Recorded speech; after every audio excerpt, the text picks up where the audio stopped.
पहले नंबर पे याज्ञवल्क्य जी ने कहा दूध से हवन करना चाहिए, दूध ना मिले तो औषधियों से हवन करना चाहिए। फिर बोले ये औषधियां भी ना मिले तो किससे अग्निहोत्र करें? बोले अरण्य में जो, जंगल में जो औषधियां मिलती हैं उनसे हवन करें। जंगल में तो अपने आप ही उग जाती हैं, जिनको हम आजकल प्रयोग करते हैं। ये तीसरे नंबर की सामग्री है, अरण्य की औषधियों से। और यदि वो अरण्य की औषधियां भी प्राप्त ना हो तो किससे करें? तो फिर चौथे नंबर पे आया वनस्पति, जो मैंने अभी बताया, फल आदि, उनसे हवन करें। और यदि वनस्पति पदार्थ भी उपलब्ध ना हो तो किससे करें? तो बोले फिर जल से करें। अब जल से अग्नि में तो कर नहीं सकते, जल डालेंगे तो अग्नि बुझ जाएगी, तो जल से ही जल में करें। थोड़ा सा जल कटोरी में लेके उसको अग्नि मान लिया और दूसरा जल कटोरी में लेकर के उसको हवि मान लिया, तो उसी से उसमें डालें, ऐसा इन्होंने बताया। और जल भी उपलब्ध ना हो तो किससे करें? बोले जब कुछ भी उपलब्ध ना हो तो फिर सत्य को श्रद्धा में होम करें। सत्य अग्नि और श्रद्धा हव्य पदार्थ। सत्य तो परमात्मा है और श्रद्धा हमारी हवि है। तो जैसे आपका कुछ भाई बहनों का ऐसे जैसे व्रत होता है ना कि भाई हम तो रोजाना अग्निहोत्र करके ही खाना खाएंगे, जो डेली करते हैं। अब वो किसी दिन मानो ट्रेन में यात्रा कर रहे हैं या प्लेन में कर रहे हैं, तो फिर उसका ऑप्शन है कि भाई उनके घर में कोई यज्ञ कर ले, लेकिन घर में बच्चे रहते ही नहीं है, दो पति पत्नी ही रहते हैं और इनको दोनों को यात्रा पे जाना है और ट्रेन में अग्निहोत्र करना अलाउ नहीं है, अग्नि नहीं जला सकते, वहां प्लेन में भी नहीं जला सकते। तो अब क्या करें? तो अब बैठ करके सत्य में श्रद्धा का हवन करें। इन मंत्रों को बोलते हुए सत्य स्वरूप तो अग्नि हो गया परमात्मा और हमारी श्रद्धा। तो जब श्रद्धा में जब सत्य को आप आहूत करेंगे तब इस मंत्र का अर्थ क्या हो जाएगा? उद्बुद्धस्व अग्ने। अब अग्नि तो है यहाँ पर सत्य, तो हम इसका अर्थ करेंगे कि हे सत्य स्वरूप परमात्मा, आप हमारे जीवन में उद्बुद्ध होइए। आप हैं हमारे अंदर, हमारी आत्मा में आप परमात्मा, सत्य स्वरूप परमात्मा विराजमान हैं, लेकिन थोड़ा जागृत हो जाइए, उद्बुद्ध हो जाइए। उद्बुद्ध स्वाग्ने, प्रति जागृही, और ज्यादा जागृत हो जाओ। दिव्यता हमारे जीवन में दिखनी चाहिए। जैसे कोई व्यक्ति मोटा हो जाता है तो मोटापा दिखता है ना सब तरफ से कि मोटा हो गया। कोई व्यक्ति पतला हो जाता है तो दिखता है सब जगह से कि ये पतला हो गया। ऐसे हमारे जीवन में परमात्मा उद्बुद्ध हो गए, वो दिखना चाहिए। नहीं तो व्यक्ति वाणी से बोलता है जी मैं तो बहुत अच्छी हूँ, मैं तो कुछ दोष करती ही नहीं हूँ, सबकी सहायता करती हूँ। ये बोलना नहीं, मैं बहुत सेवा करती हूँ, ये दिखनी चाहिए दूसरे को। और हमारे यहाँ तो ये परिपाटी रही है। कोई व्यक्ति आकर के कहीं कहता है मैं तो 1 क्विंटल वजन उठा सकता हूँ इन भुजाओं से, इतने बल है मेरी भुजाओं में, तो फिर दूसरे लोग बोलते हैं उठा के दिखा। कब मानेंगे? उठा के दिखा दोगे तब। दिखाओ, जो हो तो दिखाओ ना, बोल क्यों रहे हो? फिर वो उठा के ऐसे दिखा देता है तो सब मान लेते हैं। हम अच्छे हैं ये दिखाना है, बोलना नहीं है। वो दिखना चाहिए हमारे आचरण से, व्यवहार से। अब व्यवहार में यदि नहीं दिख रहा है वो दिव्यता, और आप कहें कि मैं तो समाधि लगाती हूँ रोजाना, मेरा तो भगवान के साथ संपर्क है, तो दिखाओ, वो भगवत्ता दिखनी चाहिए जीवन में, वाणी में, व्यवहार में, शरीर में, इंद्रियों में, विचारों में, भावनाओं में, वो दिखना चाहिए। यदि दिख नहीं रहा है तो फिर कोई भी विश्वास नहीं करेगा, क्योंकि अपने अपने मन में तो सभी महान हैं। तो इसलिए यहाँ पर कहा उद्बुद्ध स्वाग्ने प्रति जागृही त्वमिष्टा पूर्ते। हे अग्निदेव, क्योंकि अब तो सत्य ही अग्नि है, स्थूल अग्नि तो है नहीं, तो उसको उद्बुद्ध किया जा रहा है। और स्थूल अग्नि के माध्यम से भी अंदर वाली को ही उद्बुद्ध किया जा रहा है। वो प्रतीक है बाहर वाली। तो जब बाहर की अग्नि में आहुति देते हैं तो भी अर्थ उसका यही होता है कि बाहर वाली अग्नि के साथ साथ अंदर वाली भी उद्बुद्ध होनी चाहिए। त्वमिष्टापूर्ते, जो हमारी आत्म अग्नि है, ज्ञान अग्नि है, योग की अग्नि है, उसके वही क्या है, इष्ट आपूर्ति। इष्ट और आपूर्ति दोनों का फल देने वाली है वो। माने हमारे जीवन में जो हमारी कर्तव्य कर्म है उनको भी आगे बढ़ाने वाली है, और जो हमारे सामाजिक दायित्व हैं, राष्ट्रीय दायित्व हैं। व्यक्ति के पास दो प्रकार के दायित्व हैं। एक अपनी आत्मा के लिए व्यक्तिगत दायित्व है, अपनी आत्मा को उद्बुद्ध करना, और एक जिस समाज से, जिस देश से हमने सब कुछ लिया है, एक उनके प्रति हमारा दायित्व है। तो ये दोनों ही श्रेष्ठता को, उत्तमता को प्राप्त होते हैं जब हम सत्य में श्रद्धा को आहूत करते हैं। उद्बुद्ध स्वाग्ने प्रतिजागृहि त्वमिष्टा पूर्ते संसृजेथामयं च अस्मिन् सधस्थे अध्युत्तरस्मिन्।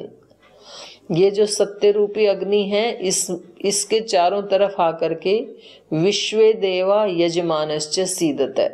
तो मन मन में ये भावना करनी चाहिए कि अब वो अग्नि परमपिता परमात्मा की, योग की, यज्ञ की अग्नि, ज्ञान की अग्नि उद्बुद्ध हो गई, और अब इसके पास मैं बैठा हूं, और इसके पास विश्वे देवा, सब दिव्य शक्तियां भी मेरे अंदर आके बैठी हुई हैं। विश्वे देवा यजमानश्च सीदत, बैठे मेरे अंदर आकर के, दया बैठे, क्षमा बैठे, सत्य बैठे, श्रद्धा बैठे, समर्पण बैठे। जितने भी अच्छे अच्छे दिव्य गुण हैं उनका नाम ही यहाँ पर देवता है। वो सारे गुण मेरे अंदर आकर के मेरी आत्मा में बैठे और मैं भी बैठूं उनके साथ। ये आध्यात्मिक अर्थ हो गया, ये अंतिम अर्थ है। इसी के लिए बाहर का यज्ञ किया जाता है, नहीं तो बाहर की अग्नि तो जलाते रहे और अंदर वाली तो जली ही नहीं, तो फिर वो यज्ञ अधूरा रह जाएगा। अब ये अग्नि उद्बुद्ध हो गई है, बाहर की अग्नि उद्बुद्ध हो गई, और अंदर से योग की अग्नि उद्बुद्ध हो गई। आत्म अग्नि, ज्ञान अग्नि, भक्ति की अग्नि, कर्मयोग की अग्नि, श्रद्धा की अग्नि, ये सब उद्बुद्ध हो गई हैं। अब क्या करना है? अगला मंत्र है अयंत इध्म आत्मा जात वेदस्तेने ध्यस्व वर्धस्व चेद्ध वर्धय चास्मान प्रजया पशुभिर ब्रह्म वर्चसेन अन्नादेन समेधय स्वाहा इदम अग्नय जातवेद से इदन्न मम। ये तो बहुत ही सुंदर मंत्र है। ओम अयं ते इध्म। अब इसमें आध्यात्मिक अर्थ ज्यादा इसके लिए, मतलब मुख्य रूप से ये आध्यात्मिक अर्थ के लिए ही ये मंत्र है, बाहर वाले के लिए भी है। अब घी आदि लेकर के साधक कह रहा है अयम ते इध्म, ये जो घी है हे अग्निदेव, ये ते तेरे लिए, इध्म ईंधन है ये, क्योंकि अग्नि तो ईंधन से ही जलेगी, नहीं तो फिर वो बुझ जाएगी, ईंधन नहीं डालेंगे तो अग्नि जला करके उसमें ईंधन डालते रहना होता है। ईंधन नहीं डाला तो थोड़ी देर में बुझ जाती है। तो ईंधन क्या क्या होता है? समिधा भी ईंधन है, घी भी ईंधन है, सामग्री भी ईंधन है, ज्वलनशील पदार्थ जो भी उसमें मिष्ट पुष्ट डाले जाते हैं वो सब ईंधन है। और ईंधन ऐसा होना चाहिए जिससे पोल्यूशन ना हो। तो घी से पोल्यूशन नहीं होता है, अग्नि तो बढ़ती है लेकिन पोल्यूशन नहीं होता है, पोल्यूशन समाप्त होता है। कुछ ऐसी औषधियां डाली जाती हैं, जैसे राई डालते हैं, गूगल डालते हैं, तो उससे आसपास का एनवायरनमेंट शुद्ध हो जाता है। कीटनाशक हैं ये चीजें, गुगुल, सरसों, राई और खास प्रकार की जो जड़ी बूटियां हैं, तो उनको डालने से पोल्यूशन नहीं होता है। तो अग्नि में हम क्या डालें जिससे इन्वायरमेंट शुद्ध होता है, वो चीजें डालें, तो वो सब ईंधन है। अयंत इद्धम आत्मा, आप अग्नि इसकी आत्मा है और इसमें ये जो ईंधन है घी, इसको मैं डाल रहा हूं। हे जात वेद, जात वेद का मतलब होता है, जात माने जो उत्पन्न हुआ है, और वेद है मतलब जानने वाला। जो भी संसार में उत्पन्न हुआ है प्राणी मात्र, उसको जानने वाला जो है वो जात वेद अग्नि है। अग्नि सबको जानता है, तो अग्नि का मतलब है यहाँ पर परमात्मा। परमात्मा सबको जानता है क्योंकि उसी ने पैदा किया है सबको, तो इसलिए अग्नि को जात वेद कहते हैं। जात वेद का मतलब है अग्नि, अग्नि का मतलब है परमात्मा। जात वेद तेन इध्यस्व, ये जो मेरे पास ईंधन है, घी है, तेन इस घी के द्वारा, इध्यस्व बढ़ो आप, मैं घी डालता रहूंगा, आप इससे बढ़ते रहो। इध्यस्व वर्धस्व, वर्धस्व माने और ज्यादा बढ़ो, ऊंचे ऊंचे उठो। तो जब हवन करते हैं और अग्नि की ऊंची ऊंची लाट उठती है तो उनको देखना चाहिए, उसको देख करके मन हर्षित होता है। साक्षात अग्निदेव आपके सामने है, चमचमाती हुई अपनी ज्वालाओं से ऐसे ऐसे ऊपर उठ रहा है, और उसमें अलग अलग प्रकार के चित्र बनते रहते हैं। कभी कभी कैमरे में कैप्चर हो जाते हैं, कभी उसमें ओंकार की आकृति बनेगी, कभी दुर्गा की आकृति बनती है, कभी सरस्वती की आकृति बनती है। जो जिसका इष्ट देव है वो देव आके वो हवियां लेते हैं। तो कभी कभी कोई दूसरे फोटो खींचते हैं ना, तो फिर वो बाद में पता लगता है ये कैसे कितनी स्पष्ट आकृति बनी हुई है। तो इसलिए कहा तेन इध्यस्व वर्धस्व, चे च इद्ध वर्धय चास्मान, आप भी बढ़ो और अस्मान च वर्धय, हमें भी बढ़ाओ। जैसे जैसे अग्नि बढ़ रही है वैसे वैसे हमारे सद्गुण भी बढ़ने चाहिए, हमें भी आगे बढ़ाओ। वर्धय च अस्मान, हमें भी बढ़ाओ। किससे आगे बढ़ाओ हमें?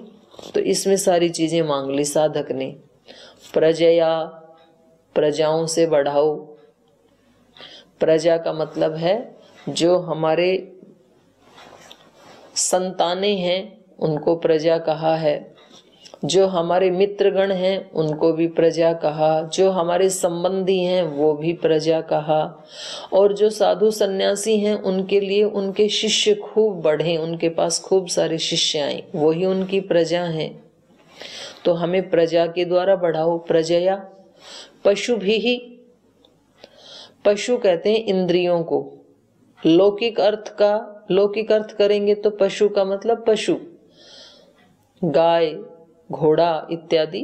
तो ये पशुधन भी बढ़ना चाहिए क्योंकि हमारा भारत देश तो कृषि प्रधान देश रहा है। तो पशुधन यहाँ पर बहुत पाला जाता था, उसका बहुत गौरव भी माना जाता था। फला व्यक्ति के पास इतनी लाखों गायें हैं, जैसे बोलते हैं ना, नंद बाबा के पास कितनी गायें थी?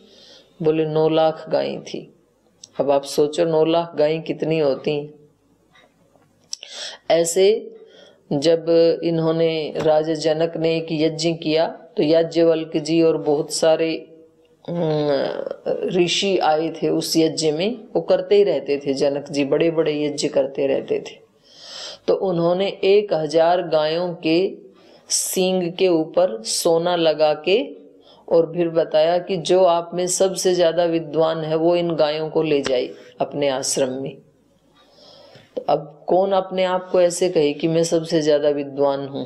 तो फिर याज्ञवल्क्य जी ने वो गाय अपने शिष्य से कहा, भाई ले चलो गाय। तो दूसरे सब नाराज हो गए, बोले अच्छा आप अपने आप को ज्यादा विद्वान मानते हो? बोले नहीं, विद्वान तो नहीं मानते, गायों की जरूरत थी इसलिए हम तो ले जा रहे हैं, तो भाई आप ले लो। तो फिर बोले शास्त्रार्थ करो हमारे से। तो वहां पर फिर बड़ा शास्त्रार्थ होता है और याज्ञवल्क्य जी सबके प्रश्नों का उत्तर दे देते हैं। तो कहने का अभिप्राय ये है कि हमारे देश में गाय, घोड़े, हाथी, इन पशुओं की भी खूब अधिक मात्रा में इनका पालन किया जाता था। पशुओं का देश, कृषि का देश, ऐसा देश था, क्योंकि उससे सृजन, नया सृजन जब होता है ना तो उससे व्यक्ति को खुशी मिलती है। आजकल का जो सृजन है वो जड़ सृजन है, चेतन का सृजन नहीं है। सब जगह मकान मकान बना के सीमेंट के बाग लगा दिए, तो हरे भरे बाग तो काट दिए, तो इसलिए अब अंदर से भी सीमेंट जैसे दिल हो गए, पत्थर दिल। दिल हरा भरा है नहीं अभी, तो अब मजबूर होकर के वो गमलों में पौधे लगा रहे हैं, क्योंकि उसके बिना तो काम चलेगा नहीं। ये पत्थर की जो जड़ दीवारें हैं ये तो जड़ता बढ़ा सकती हैं, प्रसन्नता तो बढ़ा नहीं सकती हैं। तो यहाँ पर कहा कि हमें किस किस चीज से बढ़ाओ, प्रजया, पशु भी, और आध्यात्मिक अर्थ में पशु का अर्थ होता है इंद्रियां। पश्यति इति पशु, जिनसे बाहर के संसार को हम देखते हैं इसलिए उसको पशु कहते हैं। पशु को पशु क्यों कहते हैं? क्योंकि वो केवल देखता है, बस बोल नहीं पाता है, इसलिए उसको पशु कहते हैं। तो बाहर के पशु भी बढ़े और अपना आध्यात्मिक अर्थ करेंगे तो हमारी इंद्रियों की शक्ति बढ़े। हे अग्निदेव, हमें प्रजाओं से बढ़ाओ, पशुओं से बढ़ाओ, ब्रह्मवर्चसेन, ब्रह्मवर्चस बढ़े हमारे अंदर। ब्रह्मवर्चस क्या है? ब्रह्म का तेज, ब्रह्म के गुण, ब्रह्म की शक्तियां, वो हमारे अंदर बढ़े। ब्रह्म के गुण क्या हैं? ब्रह्म तो सबकी सेवा करता है, हम सब प्राणियों की, तो सेवा का गुण बढ़े। ब्रह्म हम सब की रक्षा करते हैं, हम भी रक्षा करने वाले बने। ब्रह्म सब पे दया करते हैं, हम भी दया करने वाले बने। ब्रह्म हम सबको क्षमा करते हैं, हम भी क्षमा करने वाले बने। ब्रह्म बहुत विराट कार्य इस सृष्टि में कर रहे हैं, हम भी अपने जीवन में कुछ बड़ा कार्य करने वाले बने, विराट कार्य करने वाले बने। तो ये सब आएंगे ब्रह्मवर्चस। तो ब्रह्मवर्चसेन, उस ब्रह्म वर्चस से हमें बढ़ाओ, हमारे अंदर भी ब्रह्म वर्चस पैदा हो। और जिनके अंदर ये गुण आने लगते हैं, अंधकार का नाश होने लगता है जैसे जैसे, तो उसके शरीर से, आंखों से, वाणी से वो अभिव्यक्त होने लगता है, क्योंकि जो अंदर है वही तो बाहर दिखेगा। तो एक कथा आती है उपनिषदों में सत्यकाम जाबाल की। वो अपने गुरुजी के पास गए पढ़ने के लिए, और गुरुजी ने कहा कि भाई ये 400 गाय लेके पहले चराने के लिए जाओ। 400 गायें थी, मैंने बताया ना पशु धन बहुत होता था, तो आश्रमों में भी बहुत सारी गायें होती थी। तो उन्होंने अपने शिष्य से कहा ये 400 गाय लेके जाओ जंगल में चराने के लिए, और जब 1000 हो जाए तब वापस मेरे पास आ जाना। और तब 1000 होने पर जब मेरे पास आओगे तो आप जो पूछोगे, यदि हम जानते होंगे तो आपके प्रश्नों का उत्तर दे देंगे, और यदि नहीं जानते होंगे तो किसी और गुरु के पास चले जाना, तब भी कोई गारंटी नहीं है। तो सत्यकाम ने ऐसे ही किया, 400 गायों को लेकर के वो चले गए और गाय चराते रहे। और गाय चराते चराते कुछ उन्होंने सूर्य से सीखा कि देखो ये सूर्य कैसे सारी सृष्टि का अंधकार का नाश कर दे रहा है, कैसे अकेला ही इतने बड़े द्युलोक में विचरण कर रहा है, इसको किसी साथी की जरूरत नहीं है। हम तो साथी ढूंढते रहते हैं ना कि जी मन नहीं लगता अकेले का। फिर उन्होंने वायु को देखा, फिर दिशाओं को देखा, पृथ्वी को देखा, और ऐसे जंगल में रहते रहते उसके हृदय में ज्ञान की उत्पत्ति हो गई। और जब 1000 हो गई वो गायें, तब उनको लेके गुरुजी के पास आए कि गुरुजी 1000 हो गई, अब आप हमें ज्ञान दीजिए। तो गुरुजी ने कहा पुत्र, तेरा तो मस्तिष्क ब्रह्म तेज से चमक रहा है, तो बता ये ज्ञान तुझे कहाँ से मिला? बोले कौन था तेरा गुरु? बोले गुरुजी और तो कोई भी गुरु नहीं था, गुरु तो आप ही हैं मेरे, पर मुझे कुछ सूर्य ने सिखाया, कुछ दिशाओं ने सिखाया, कुछ वायु ने सिखाया, कुछ चंद्रमा ने सिखाया, इन सब प्रकृति के तत्वों ने मेरे को जो सिखाया वो मेरी समझ में आ गया। तो इसको कहते हैं ब्रह्म वर्चस। तो यहां पर कहा ब्रह्म वर्चसेन, हमें ब्रह्म वर्चस से बढ़ाओ। ब्रह्म की दिव्यताएं इस सारी सृष्टि में फैली हुई हैं, उनको हम समझ सकें, जान सकें और उसके साथ जी सकें। ब्रह्म वर्चसेन। अन्न, अन्न से बढ़ाओ। अन्न मतलब जो खाद्य पदार्थ है, जिसको हम अन्न कहते हैं, गेहूं, जौ, चना, बाजरा, वो भी पर्याप्त होना चाहिए। और अन्न का आध्यात्मिक अर्थ है जो भी भोग सामग्री है वो सब अन्न में आती हैं। हमारे घर में गाड़ी हो, मोबाइल हो, कपड़े हो, जो भी आप प्रयोग करते हैं ये सब अन्न में आएगा। अन्न, अन्नाद्येन, अन्नाद्येन माने अन्न खाने की शक्ति।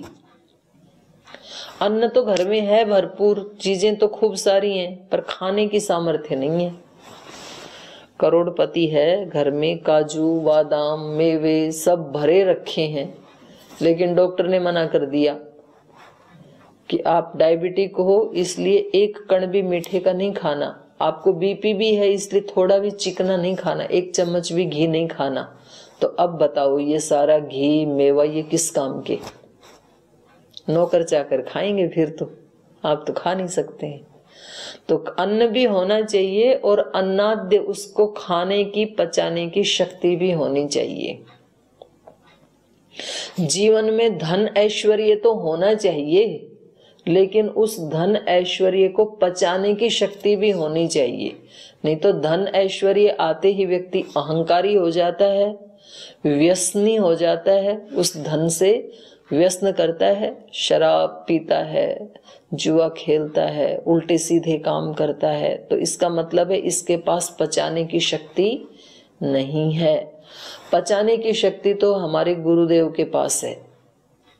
जितना भगवान ने सामर्थ्य दिया उस सबको सेवा में लगा दिया, तो अपने ऊपर उसका कोई प्रभाव नहीं पड़ा, ना उससे अहंकार आया, ना उससे जीवन में कोई दुर्व्यसन दोष आए। तो ये स्थूल रूप से भी और भौतिक रूप से भी और आध्यात्मिक रूप से भी, जब व्यक्ति के पास, संतों के पास, योगियों के पास सचमुच में कुछ शक्तियां, कुछ सामर्थ्य आती हैं, तो फिर वो उसको लोक कल्याण में लगा देते हैं। और लोक कल्याण में लगा करके भी अहंकार नहीं करते हैं कि बस मैं ही हूं। वो ऐसे ही झुक जाते हैं, विनम्र हो जाते हैं, जैसे पेड़ों के ऊपर फल लगने पर उनकी डालियां झुक जाती हैं, अकड़ के खड़ी नहीं होती। सूखा पेड़ अकड़ के खड़ा होता है, ठूंठ। तो जहां जहां अकड़ है तो वहां हमें समझना चाहिए कि यहाँ आध्यात्मिकता नहीं है। नहीं तो व्यक्ति थोड़ा सा काम करके इतना शोर मचाता है, मैंने इतनी कक्षाएं शुरू कर दी, इतना प्रवास किया, मैंने ये किया, मैंने वो किया। तो ये अगर चीजें आ रही हैं तो इसका मतलब है अभी आध्यात्मिकता की कमी है। ब्रह्म वर्चसेन अन्न अन्नाद्येन, माने पचाने की शक्ति कम है। अभी थोड़ा सा कुछ किया, उस सारे के गीत गा दिए, तो आपकी अन्नाद्य शक्ति नहीं है, पचाने की शक्ति नहीं है, उगल दिया सारा, वोमिट कर दिया। तो कितना सुंदर अर्थ है इसका। प्रजया पशुभि ब्रह्म वर्चसेन अन्न अन्नाद्येन समेधय, अच्छी प्रकार से बढ़ाओ हमें। और ये सब कहकर के स्वाहा इदम अग्नये जात वेद से, ये जो कुछ आपने दिया है ना, ये सब आपका दिया हुआ है। इदम अग्नये जात वेद से, ये सब जात वेदस अग्नि के लिए है। चतुर्थी विभक्ति है यहाँ। इदम अग्नये, अग्नि के लिए, जात वेद से, जात वेदस अग्नि के लिए है ये सब। इदन न ममा, मेरा नहीं है कुछ भी। सब चीजों से बढ़ाओ मुझे, फिर मैं उन सब चीजों को सेवा में लगाऊं, आपकी सेवा में, क्योंकि ये सब आपने ही दिया है और आपके ही लिए है। ये इदन न ममा, ये मेरे लिए नहीं है। तो व्यक्तिगत भोग की भावना नहीं होनी चाहिए। और ये हम अपने गुरुदेव के जीवन में साक्षात दर्शन करते हैं।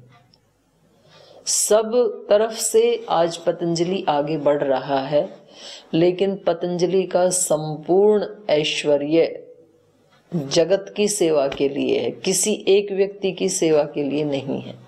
और परम पूज्य गुरुदेव तो एक सामान्य व्यक्ति के जितना भी प्रयोग नहीं करते हैं।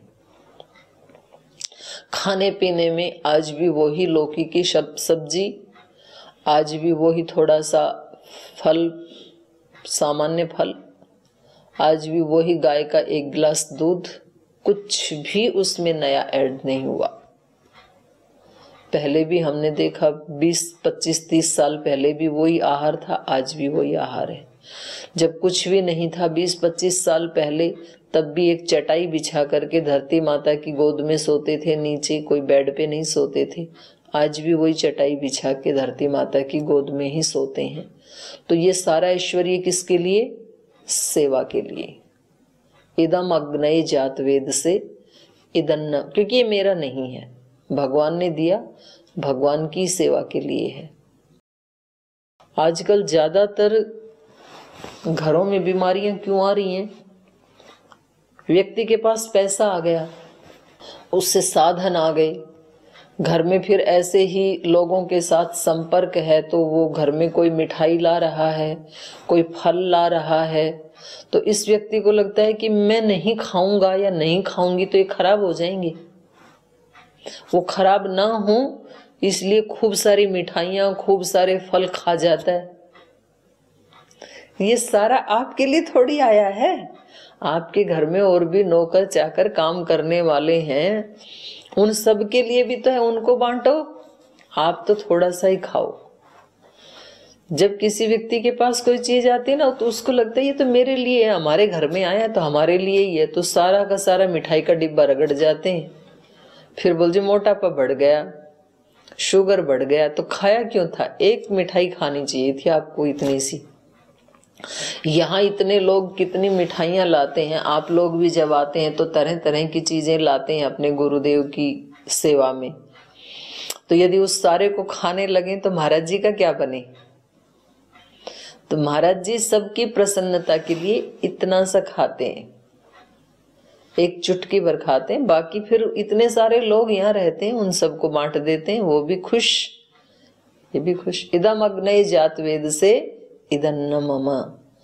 तो इसलिए आज से ये मेंटेलिटी बना के रखो कि हमारे जीवन में जो कुछ हमें मिला है वो सब हमारे लिए नहीं है, हमारे लिए बहुत थोड़ा सा है, और बाकी सब जिस प्रभु ने दिया उसी की सेवा के लिए है, उसी में लगाओ। शरीर का सामर्थ्य है तो सारा का सारा अपने लिए नहीं है, इस शरीर से औरों की भी सेवा करो। बुद्धि का, ज्ञान का सामर्थ्य है तो ये अपने अहंकार को बढ़ाने के लिए नहीं दिया भगवान ने ये सामर्थ्य। दूसरों की सेवा करो उस ज्ञान से, दूसरों को भी उसके साथ, उनको भी आगे बढ़ाओ, उनको भी सिखाओ। धन दौलत का ऐश्वर्य दिया है तो उसका भी दान करो। जिनके पास जमीन जायदाद थी, आचार्य विनोबा भावे ने उनको कहा भाई तुम्हारे पास बहुत सारी जमीन है, जिन लोगों के पास घर नहीं है उनको भी जमीन का दान करो। तो लोगों ने जमीन दान कर दी। तो जो कुछ भी अपने पास है वो केवल अपने लिए नहीं है, वो भगवान की ही सेवा के लिए है। तो आज तो अति सुंदर मंत्र आपको, ये 3 मंत्र आज बताए हैं। अब आप पूरे दिन इनके ऊपर चिंतन करना, बहुत ही सुंदर मंत्र हैं। तो हमारे जीवन से यज्ञ की, योग की अग्नि की वो लपटें बढ़ने लगेंगी, हमारा तेज बढ़ने लगेगा और सुगंध आने लगेगी। ऐसा ही हम सब का जीवन बने, आप सब का जीवन बने। आपको बहुत बहुत शुभकामनाएं। आपका आज का दिन एक स्पेशल दिन हो, विशेष दिन हो, विशेष आध्यात्मिक शक्तियों से आप आगे बढ़ें, इन्हीं मंगल कामनाओं के साथ आपसे विदा लेते हैं।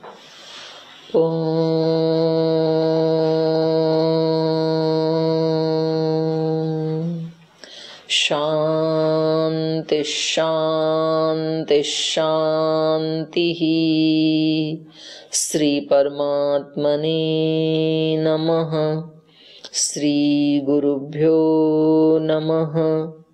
सर्वेभ्यो नमः।